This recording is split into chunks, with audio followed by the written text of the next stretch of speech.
Salut tout le monde, c'est Hugo Prince, l'animateur du Road to the IPO, le podcast des entrepreneurs aguerris. Je suis tellement fier de vous annoncer que j'ai parti notre podcast avec Karim Bekimit, animateur du Maroc, et moi, animateur au Canada. Ça s'appelle Smart Breed, en collaboration avec Corpodium Podcast et Road to the IPO. En fait, qu'est-ce qu'on fait, Karim et moi? On va entrevue des entrepreneurs et on leur demande qu'est-ce qu'ils font lors de leur fin de semaine. Tout le monde pense que les entrepreneurs travaillent 7 jours sur 7, mais en fait, ce n'est pas vrai. On a décidé vraiment de parler de ça. On demande aux entrepreneurs qu'est-ce qu'ils font leur fin de semaine. Est-ce qu'ils passent du temps en famille? Est-ce qu'ils font du sport? Est-ce qu'ils font d'autres activités que l'entrepreneuriat? C'est ça, le Smart Breed. Bonne écoute et merci. Bonjour, bonsoir, là où vous êtes avec les décalages horaires, nous sommes aujourd'hui samedi et nous sommes sur Smart Breed.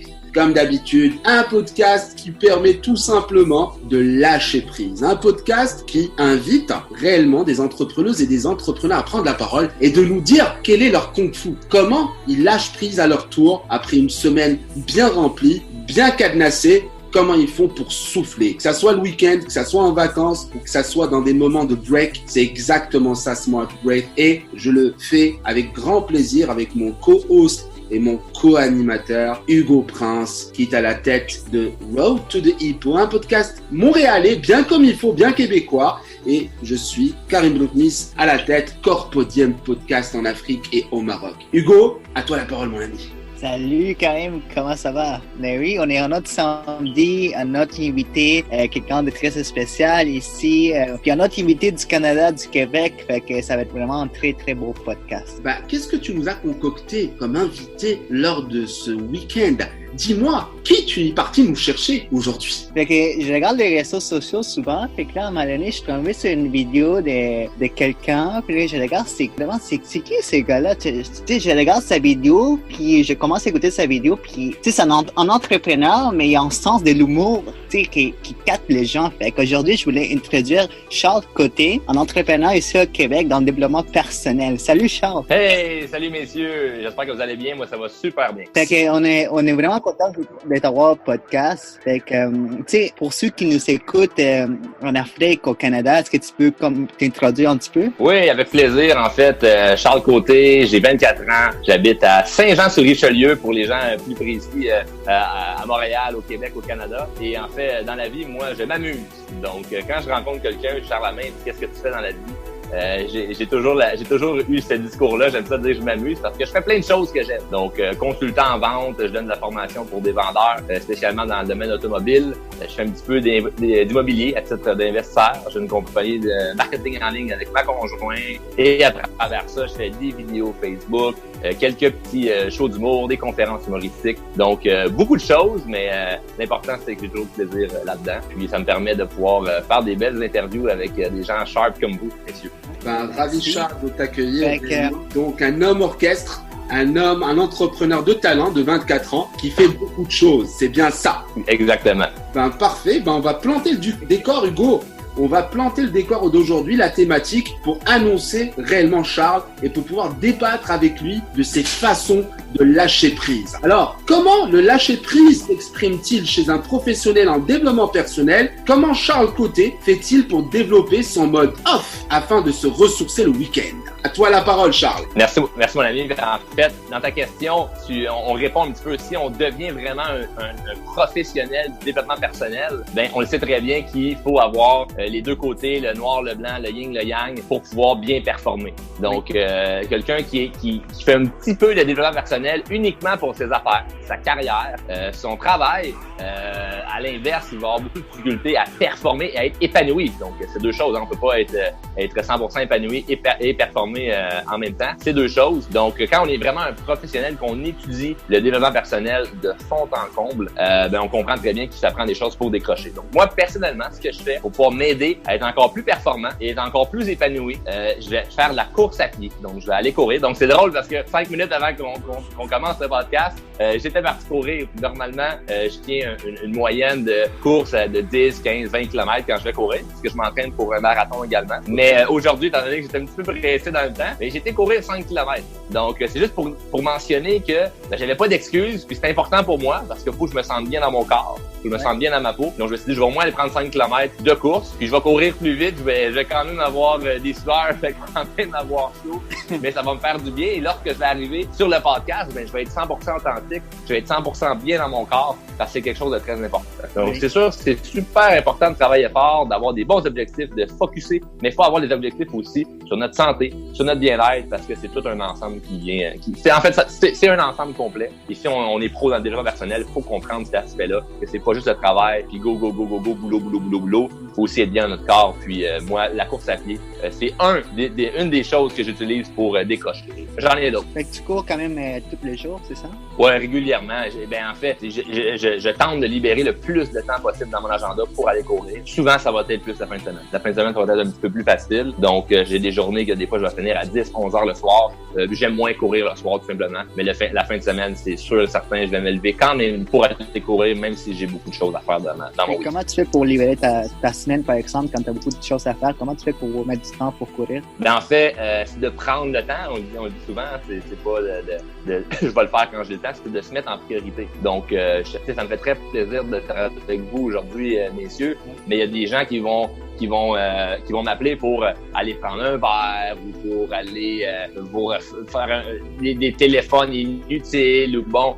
Je vais vraiment consacrer mon temps et le mettre aux bonnes choses pour me prendre en priorité. Donc, dans ma liste de priorités, la course et mon bien-être va passer avant bien d'autres choses. Puis des fois, il y a des choses qui vont passer avant ça sur un temps temporaire. Donc, c'est de se prendre en priorité. Donc, c'est drôle, hein, parce que on est prêt à arriver à l'heure d'un travail qu'on n'aime pas. On est prêt à donner 40 heures, 50 heures par semaine à un employeur qu'on n'aime pas. On n'est pas prêt à se donner 1 heure, 2 heures, 3 heures dans notre semaine pour nous, pour notre santé, pour notre bien-être. Ça fait aucun sens. Donc, moi, je prends la décision de me prendre en priorité parce que, je suis la personne la plus importante dans ma vie. J'aime ma famille, j'aime ma copine, je vous aime les gars, mais je vais me prendre en priorité, c'est sûr et certain. Et si tout le monde faisait ça, eh bien, il y a beaucoup de gens qui seraient plus heureux et donc ils seraient encore plus agréables avec les autres. Donc c'est ironique, hein, mais c'est pas un côté égoïste, mais c'est vraiment de se prendre en priorité pour par la suite être plus performant et plus sympathique avec autrui. Mais c'est sain, au contraire, c'est sain parce que un corps sain dans un esprit sain. Et là, par rapport à ce que tu dis, moi j'ai une question pour toi, vraiment Charles. Aujourd'hui, voilà, donc toi, ta façon vraiment de souffler, de lâcher prise après une semaine intense, parce que tu es un passionné, donc j'imagine que ta semaine, c'est on fire. Alors, réellement, dis-moi, qu'est-ce que t'apporte psychologiquement, au-delà de parler du physique, psychologiquement, vraiment, psychologiquement, la course à pied? En fait, moi, c'est un ensemble. J'ai une routine que j'adore faire, c'est-à-dire quand je décide d'aller courir, je vais pas juste aller courir. Je vais prendre un 2-3 heures de mon temps. C'est vraiment un reset mindset que j'aime appeler là, en termes anglophones. C'est-à-dire que je vais courir et quand je reviens, je prends... je vais vraiment être très précis dans les détails et je pense que les gens vont apprécier, les gens qui vont écouter parce que ça peut donner des trucs. Donc je vais courir, je reviens, j'ai chaud, je prends un bain bouillant, c'est insupportable, c'est même pas agréable, mais j'ai chaud. Après ça, je prends une douche froide, glacée. Ça me fait un choc thermique et par la suite, je m'en vais méditer pendant de 20 à 30 minutes. Puis par la suite, d'un coup, j'ai fini ma méditation. Honnêtement, je me sens comme si j'avais perdu 20 livres. Tous les problèmes que je peux avoir dans ma semaine, on dirait qu'ils sont plus légers. J'ai les yeux plus brillants. Je me sens vraiment un lâcher prise. Donc, c'est un peu le mindset que j'amène en arrière de ça. Donc, c'est un ensemble. C'est vraiment un tout. Même si des fois, je peux aller courir sans faire ça, mais je le sens que j'aime vraiment cette routine-là là, d'aller courir, prendre une douche froide, méditer. Par la suite, là, je suis prêt à performer pour n'importe quel défi. Amenez-moi des défis, je vais être capable de tout surmonter. Tu fais juste t'entraîner, comme tu vas entraîner aussi ton mindset avec la méditation. Absolument. Pendant que je cours, je me mets en mode motivation. Okay. Donc, en mode motivation, je vais écouter, exemple, des audios de motivation du Tony Robbins, Les Brown en même temps de courir, ou des podcasts de là. Ça vous concerne pas, mais des podcasts en anglais pour pratiquer mon anglais, puisque j'aspire à devenir bilingue. Des podcasts en français aussi, mais j'écoute des choses motivantes. Et parfois, c'est drôle, mais mes idées de vidéos vont sortir pendant que je cours. Parce que je me parle tout seul en même temps. J'ai l'air d'un vrai fou, là. Je vais courir dans la rue, les gens me regardent bizarre, je chante, je parle, j'ai des idées. Puis c'est vraiment un mode de motivation où je me motive à mes défis, mes accomplissements. Et quand je reviens à la maison, c'est totalement le contraire. Dans la douche, dans la méditation, là, c'est vraiment zen. Je lâche prise. Je pense plus à rien. Et par la suite, d'un coup, que je reviens de mon assise, d'un coup, je reviens de ma méditation. Ben, j'ai eu le bienfait motivation de la course et le bienfait bien-être de la méditation. Puis là, je me sens vraiment, vraiment bien. Je sais exactement ce que je dois faire. Je sais exactement qu'est-ce que j'ai envie de faire et qu'est-ce que je dois faire. Donc, j'ai pas d'ambiguïté de est-ce que ok là, je m'en vais là. Puis j'ai pas envie non plus d'aller manger de la malbouffe. J'ai pas envie d'aller passer mon temps avec des gens négatifs. Je vais vraiment, vraiment être motivé à faire les choses qui sont le mieux pour moi. Encore une fois, je me prends en priorité. Donc, cette routine-là, c'est une des plus belles. Puis peut-être qu'on va se reparler dans un an, puis je vais avoir autre chose. Mais pour l'instant, je vous dirais, les gars, ça doit faire un an et demi, 2 ans que je fais ça. Puis c'est un de mes secrets que je dis rarement, parce que ça sort de l'ordinaire. Et c'est rare que les gens vont me demander ça en interview, mais vous me le demandez, donc ça me fait plaisir de vous le dire. Mais en c'est fait, un de mes secrets. j'ai vu d'autres entrepreneurs qui font de la course, puis il y en a beaucoup qui me disent que pendant qu'ils courent, c'est là que leurs meilleures idées viennent. Je sais pas si c'est quelque chose qui est... D'ailleurs, j'allais poser la même question d'ailleurs, mais autrement. Mais vas-y, absolument. Très bonne question. Ouais, absolument. J'ai plusieurs idées de vidéos. Là. J'ai des vidéos que j'ai réussi à avoir 100 000 et 200 000 vues. Puis c'est des moments et des phrases clés qui me sont venues en tête pendant que je courais. Et des fois, ça va être une idée, une phrase que je vais dire lors d'une conférence ou une idée de projet ou vraiment, là, c'est parce qu'on dirait que si, exemple, je me réveille le matin, je me dis, OK, aujourd'hui, il faut que je règle ce problème ou ce défi de la journée. Je m'assois à mon bureau, puis là, je mets toute mon attention est focusée là-dessus. Mais je suis focusé sur le problème. Donc, des fois, bon, on peut énumérer ça, bon, avec la PNL et tout ça, bon, mais on n'embarquera pas là-dedans en psychologie humaine. Mais bref, si je suis juste focusé sur le problème devant mon ordinateur, ben, je vais avoir un petit peu d'anxiété, du stress et des peurs. Puis peut-être que je ne trouverai pas la bonne solution. Donc, quand je suis en mode, je cours, je m'entraîne, je bouge, mon cerveau, il va un petit peu partout ailleurs. Et je sais pas ce que ça fait comme bien fait dans la tête, mais je vais avoir un paquet d'idées, ça va être plus clair et moins stressant. Et des fois, là, je vais arriver à la maison et là, je vais pouvoir m'installer au bureau et régler le problème ou le défi quelconque que je devais faire cette journée-là. Donc oui, effectivement, il y a plein de gens performants. D'ailleurs, j'ai rien inventé. Tout ce que je fais là, je me suis mis à courir parce que j'aimais pas aller juste dans un gym pousser des poids. Il y en a qui aiment ça, puis c'est correct. Moi, j'aimais mieux la course à pied. Mais je me suis rendu compte qu'il y a plein de gens qui sont ultra performants et des gens qui sont millionnaires, on va dire même des milliardaires, que c'est leur recette. Ils vont s'entraîner, ils méditent. Donc moi, j'ai simplement copié cette recette-là.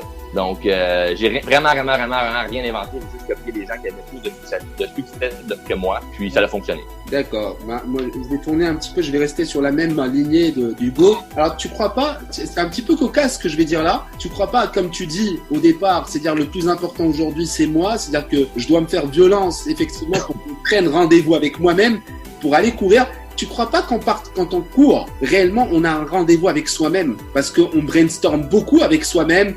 On a en fait, nos doubles, triples, quadruples personnalités qui ressortent et on arrive à nous challenger intérieurement par rapport à des sujets complexes. Ça donne plus d'oxygène dans le cerveau, mais ça donne aussi plus d'agilité dans les idées. Absolument.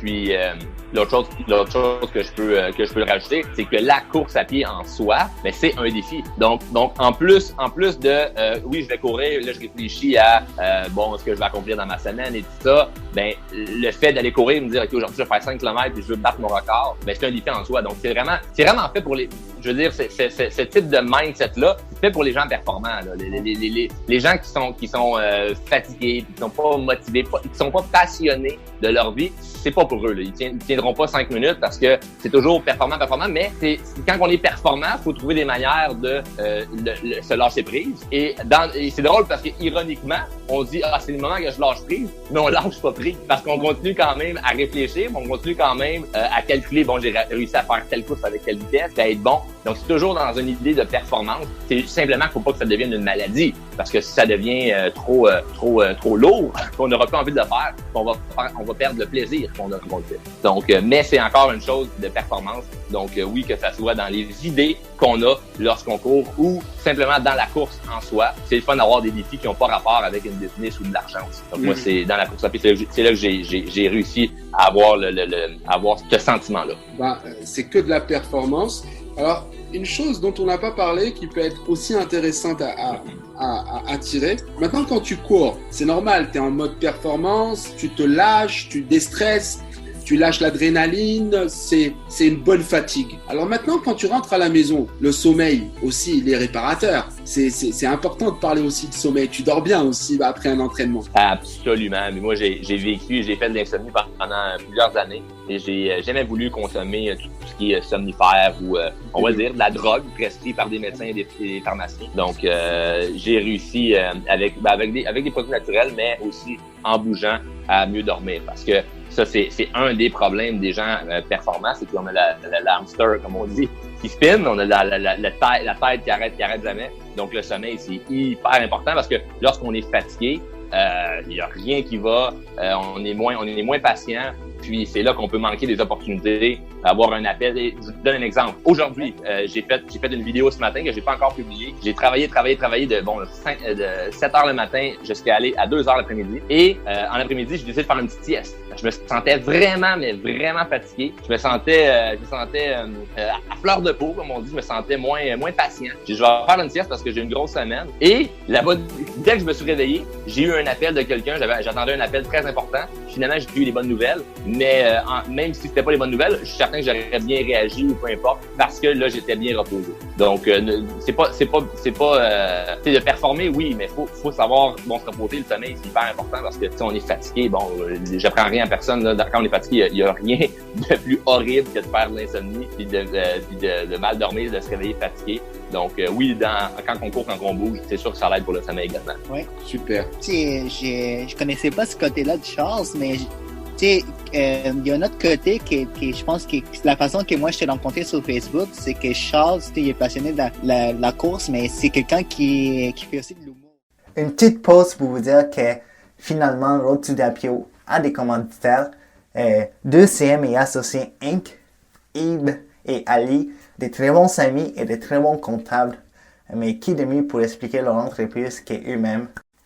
Je suis Yves Sommet, CPA, cofondateur de 2CM et Associés Inc., une société de comptables professionnels. Nous sommes contents d'appuyer Hugo pour son podcast. En tant qu'entrepreneur et homme d'affaires, vous savez que la comptabilité est un aspect important de votre entreprise. Être mieux organisé dans vos chiffres est la façon la plus facile de faire de l'argent. 2CM et Associés Inc. est là pour vous aider. Contactez-nous pour une évaluation gratuite à www.2cm-associé.com. www.2cm-associé.com. Merci et bonne écoute. Je voulais en parler un petit peu plus parce que je trouve ça intéressant d'apporter de l'humour dans l'entrepreneuriat. Tu sais, on pense que c'est vraiment sérieux, puis tu es dans le domaine de la vente, mais je pense que l'humour, même juste pour relaxer, tu sais, pour passer du bon temps, je pense que c'est très important, n'est-ce pas, Charles? Oui, exactement. Puis moi, j'ai quelqu'un dernièrement qui m'a lancé un terme, il dit on entend beaucoup parler d'entrepreneur, de immopreneur, là, il lui a dit j'étais un humourpreneur parce que en fait, je me considère pas comme quelqu'un qui fait de l'humour ou comme un humoriste. Moi, je me considère comme un homme d'affaires, comme un entrepreneur qui fait de l'humour. Donc, moi, je suis convaincu que les gens qui ont beaucoup de succès, les entrepreneurs et tout ça, sont des gens qui ont de l'humour, sont des gens qui sont charismatiques. C'est peut-être juste qu'ils le démontrent pas publiquement. Mais je suis certain que leur succès a été relié au fait qu'ils étaient charismatiques et qu'ils avaient un bon sens de l'humour. Donc, c'est juste qu'on le voit pas. Moi, je le mets en avant-plan. Moi, je suis transparent. Moi, c'est ma marque de commerce. J'ai mon brand drôlement inspirant que j'aime montrer, exemple, qu'on peut être inspirant et drôle en même temps. Et c'est quelque chose que j'adore parce que oui, j'ai un grand sens de l'humour et je trouve que des fois, les messages passent mieux avec l'humour et en affaires aussi. C'est-à-dire que je vais dans un meeting, je rencontre des gens importants et je fais quelques blagues, mais bien placées, sans sacrer, sans faire des choses qui va faire sentir les gens inconfortables, mais faire des choses vraiment drôles. Ça fonctionne. Les gens vont faire « Wow, le gars, il est authentique. J'ai le goût de passer du temps avec lui. » Donc, moi, ça m'arrive régulièrement et je dis pas ça pour me vanter, mais je trouve ça le fun. Je me dis « Wow, je suis jeune. » Et régulièrement, j'ai des gens d'affaires, des gens qui sont beaucoup plus vieux que moi, qui m'appellent pour « Hey, ça tente-tu déjà au golf? Hey, ça tente-tu d'aller souper au restaurant? » Parce qu'ils ont envie de passer du temps avec moi, parce qu'ils savent qu'ils vont passer du temps de qualité, qu'ils vont avoir du plaisir. Parce que, par le fait même, ils savent que je suis drôle. Donc, je crois que les gens c'est l'humour, là, c'est pas t'es drôle ou t'es pas drôle. Tous les gens ont un sens de l'humour parce que tout le monde est capable de rire. Donc, si t'es capable de rire, t'es capable de faire rire. C'est juste que ça s'apprend. Il y a des manières de le faire. Des fois, on peut être maladroit, mais moi, je crois que, avec l'humour, il y a plein de belles portes d'opportunités. Et d'ailleurs, j'aurais pu faire des vidéos sur la motivation, j'aurais pu faire des vidéos sur un paquet de sujets différents et ne mettre aucun humour. Et j'aurais jamais fait un podcast avec vous, messieurs, parce que j'aurais été un parmi tant d'autres. J'aurais pas été unique. Mais parce que je l'ai fait avec humour et que je m'assume à 100%, mais ça rend la chose unique et les gens ont envie d'en parler. C'est pour ça que dernièrement, il y a un petit buzz autour de moi, que les gens se posent la question, OK, mais c'est qui ce gars-là? D'où c'est qu'il vient? Qu'est-ce qu'il fait? Puis on est comme un peu, pas déstabilisé, mais c'est la première fois qu'on voit vraiment quelqu'un, un entrepreneur qui fait dans l'humour. Donc, un entrepreneur qui fait de l'humour, moi, je pense qu'on va en voir dans les prochaines années, puisqu'on a un peu passé, on les a vus, là, les gens, là, qui, bon, avec le fake it until you make it, paraître. Là, quand on tombe avec des gens qui sont 100% authentiques, parce que quand on fait de l'humour, on peut pas commencer à mentir. Faut être authentique. Puis, on va chercher beaucoup plus les gens pour en inspirer plus facilement les gens. Ben voilà, Charles, tu parles d'authenticité, je parlerai de transparence, je parlerai de confiance. Dans les affaires, le plus dur, c'est de faire des affaires dans la confiance. Je pense que c'est la chose la plus importante aujourd'hui. Et voilà, on va faire une accroche assez sympathique. Au-delà que Charles décroche des contrats, Charles décroche des sourires et parfois des fous rires. Et réellement, je t'encourage, Charles, à penser peut-être à du stand-up et pourquoi pas un entrepreneur qui est sur les planches et voilà, qui a des tableaux, qui va raconter effectivement des clichés d'entrepreneurs et que tu les, en fait, en mode dérision. Et ça peut être intéressant. Qu'est-ce que tu en penses? Ah, j'ai déjà des projets, en lien avec ça. Donc, je peux juste confirmer que mes idées sont bonnes. Bah, écoute, on est prêt à t'écouter. On serait un excellent public pour toi. Donc voilà. Mais en fait, j'ai déjà fait un petit peu de stand-up humoristique. Puis là, dernièrement, c'est plus en formule conférence que j'aime faire. Donc, je mélange un petit peu ça. Mais je vous dirais, on parle de transparence. Je suis encore au début de ça. Donc, moi, mes affaires vont bien, mais je me sens encore comme si j'avais seulement accompli 10% de ce que je veux accomplir. Donc, il y a plein de choses, comme je vous l'ai dit au début. On se reparle dans 1 an, 2 ans, 3 ans. Il y a plein de choses qui vont avoir changé. Par contre, en ce moment, oui, il y a beaucoup de projets qui vont être en lien avec l'humour, ça c'est sûr et certain. On te souhaite beaucoup de succès. On te remercie énormément d'avoir été un invité exceptionnel, transparent, honnête, direct et surtout authentique. On va te souhaiter plein de belles choses. Merci Charles Côté d'avoir été sur Smart Break. Merci de nous avoir inspirés. Merci de conclure sur ce podcast sur un conseil que tu donnerais aux gens qui courent toute la semaine, mais qui courent pour travailler. Maintenant, il faut qu'ils courent aussi pour eux, pour aller respirer. Alors, en mode course, qu'est-ce que tu leur conseillerais? en mode course, comme j'ai dit dès le départ, se prendre en priorité, prendre du temps pour soi. Donc, vous êtes la personne la plus importante de votre vie. Donc, autant quand on court à la fin d'une course, que ça soit psychologique ou physique, on est essoufflé. Donc, il faut prendre le temps aussi de reprendre notre souffle, reprendre notre air, bien respirer. Donc, tu pourrais amener ça un petit peu avec la méditation. Donc, c'est tous des conseils qui pourraient être super efficaces. De se renseigner sur les sujets. Donc, on n'est pas enseigné à faire de la course, on n'est pas enseigné à être performant, on n'est pas enseigné à méditer. Donc, se renseigner sur les bons sujets et tout de suite commencer à prendre action parce que c'est dans l'action qu'on va gagner confiance. Puis, et voilà. Merci beaucoup, Charles. C'était Smart Great. On va te souhaiter un excellent week-end, de longs kilomètres encore et que du bonheur, cher ami. Merci à vous, messieurs. C'est très apprécié. Merci, Charles. Merci. Hugo, comme d'habitude, je te remercie par rapport à cette belle émission. Encore un épisode sur Smart Great. Nous avons été avec Charles Côté. Hugo, je te dis à très bientôt. Et puis, fais-toi plaisir aussi ce week-end. Cours un peu sur des kilomètres. Merci beaucoup, chers auditeurs et chères auditrices. Nous avons été sur Smart Break. Nous avons été avec Charles Côté et Hugo Prince. Pour ma part, je suis Karim Benremis. Je vous donne rendez-vous le samedi prochain avec un nouvel invité, un nouveau souffle, une nouvelle tendance. Portez-vous bien, à bon entendeur. Salut.